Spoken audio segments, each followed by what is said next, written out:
یہ بات میں نے شروع میں عرض کی تھی کہ قریش یہ تاجر لوگ تھے، ان کا جو پیشہ تھا وہ تجارت تھا، اور تجارت یہ اس طرح کیا کرتے تھے کہ یہ مکہ میں سارے لوگوں سے سرمایہ جمع کرتے تھے، پیسے جمع کرتے تھے،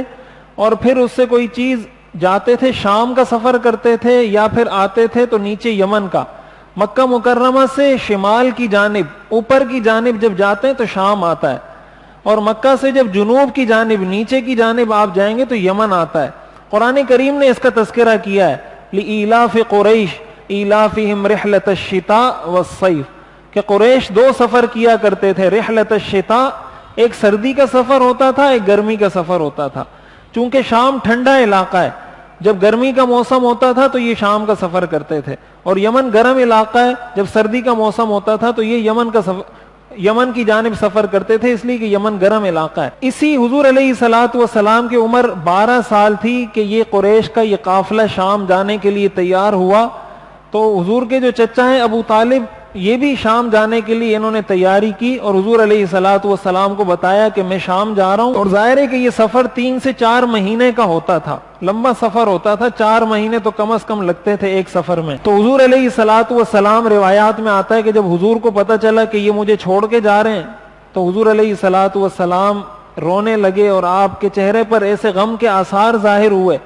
کہ میرا تو یہاں کوئی ہے ہی نہیں، میرے والد کا انتقال ہو گیا، میری والدہ کا انتقال ہو گیا، دادا تھے ان کا انتقال ہو گیا، ایک آپ کی سرپرستی، آپ بھی مجھے چھوڑ کے جا رہے ہیں، تو میں یہاں کس کی سرپرستی میں رہوں گا۔ تو ابو طالب نے جب دیکھا کہ حضور علیہ الصلوۃ والسلام کو اس طرح جدائی یہ اپنے چچا کی برداشت نہیں، تو انہوں نے کہا کہ آپ میرے ساتھ چلیں، ہم ساتھ چلتے ہیں شام۔ اور ظاہر ہے یہ اللہ تعالیٰ کا نظام ہے، اللہ تعالیٰ حضور علیہ الصلوۃ والسلام کی یہ ساری تربیت کر رہے تھے۔ حضور علیہ الصلوۃ والسلام کو ساری دنیا کے لیے ایک پیغمبر، ساری دنیا کے لیے راہبر بنا کے اللہ نے بھیجنا تھا، تو بہت سارے مراحل سے اللہ نے گزارا ہے، جن مشکل ترین مراحل سے ایک انسان گزر سکتا ہے، اللہ نے اپنے پیغمبر کو ان سارے مراحل سے گزارا ہے، تاکہ کل کو کوئی یہ نہ کہے کہ ان کو کیا پتا کہ یتیمی کا غم کیا ہوتا ہے، ان کو کیا پتا کہ بچپن میں مشکلات کا غم کیا ہوتا ہے، ان کو کیا پتا تجارت کیسے کی جاتی ہے، ان کو کیا پتا بکریاں کیسے چرائی جاتی ہیں، ان کو کیا پتا کہ کام کرنا پڑ جائے تو کام کیسے کیا جاتا ہے۔ اللہ نے سارے کام پیغمبر سے کروائے ہیں، تاکہ کوئی کل کو تانا ہی نہ دے سکے کہ اس کو تو پتہ ہی نہیں کہ یہ کام کیسے ہوتا ہے۔ میں یہ عرض کر رہا تھا کہ حضور علیہ الصلوۃ والسلام کو اللہ تعالیٰ نے یہ جو سفر کا موقع دیا، شام کی تجارت میں، قافلے میں جو سفر کا موقع دیا، اس کا مقصد یہ تھا کہ وہ بڑوں کے ساتھ رہیں، بڑوں سے سیکھیں۔ تو حضور علیہ الصلوۃ والسلام اپنے چچا کے ساتھ شام گئے۔ شام کا ایک علاقہ ہے بصرہ، ایک تو بصرہ ہے جو عراق میں ہے،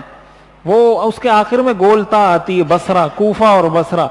یہ بصرہ ہے، اس کے آخر میں جو یا کے ساتھ الف لکھا جاتا ہے نا، بصرہ،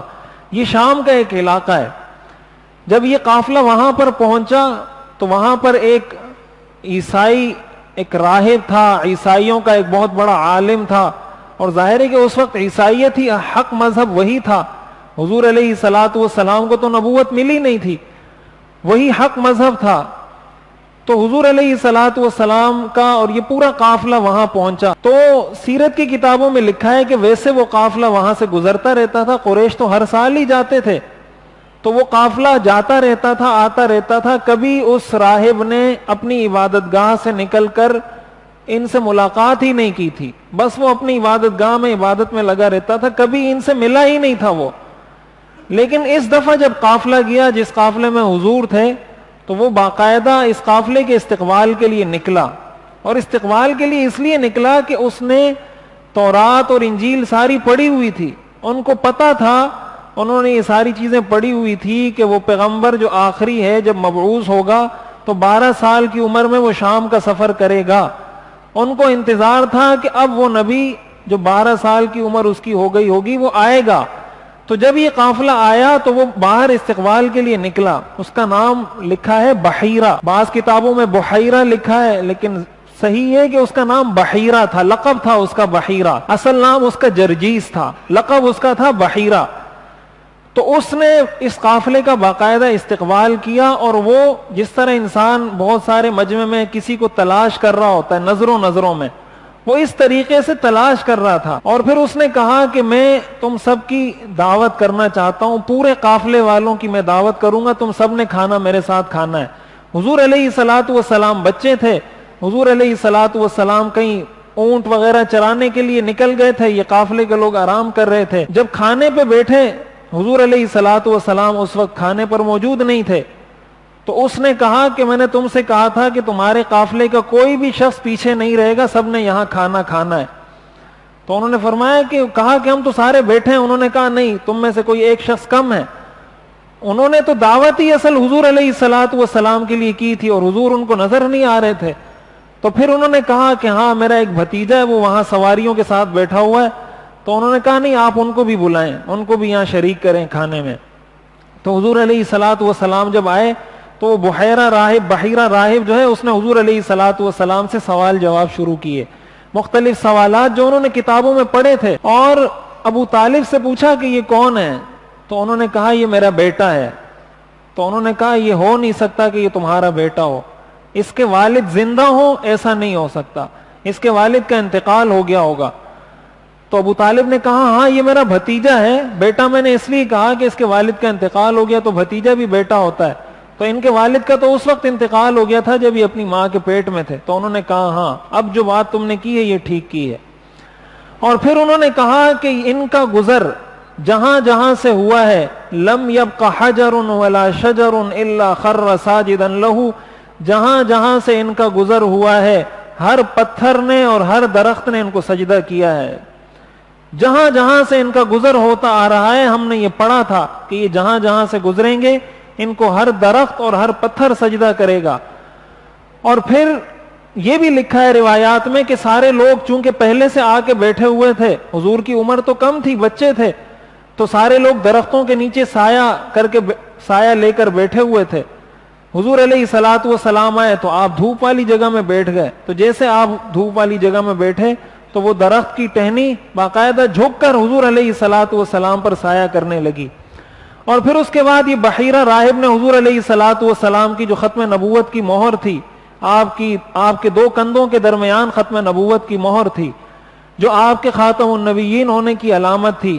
اس نے باقاعدہ حضور علیہ الصلوۃ والسلام کی وہ ختم نبوت کی اس مہر کو دیکھا, اور یہ ساری چیزیں اس نے نوٹ کی. اور پھر ابو طالب سے کہا کہ آپ روم کی طرف جا رہے ہیں. شام کا جو علاقہ تھا یہ رومیوں کی, یہاں حکومت رومیوں کی تھی, اور روم میں یہودی رہتے تھے. تو اس بحیرہ راہب نے کہا ابو طالب کو کہ آپ نے شام جانے کا جو ارادہ کیا ہے وہ آپ مؤخر کریں, اور دوبارہ ان کو آپ فوراً مکہ لے کر جائیں.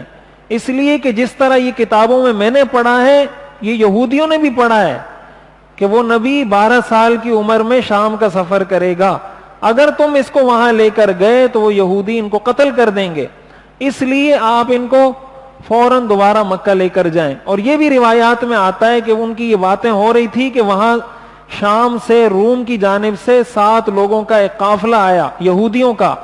اور ان سے جب پوچھا کہ تم کیوں آئے ہو یہاں پر, تو انہوں نے کہا کہ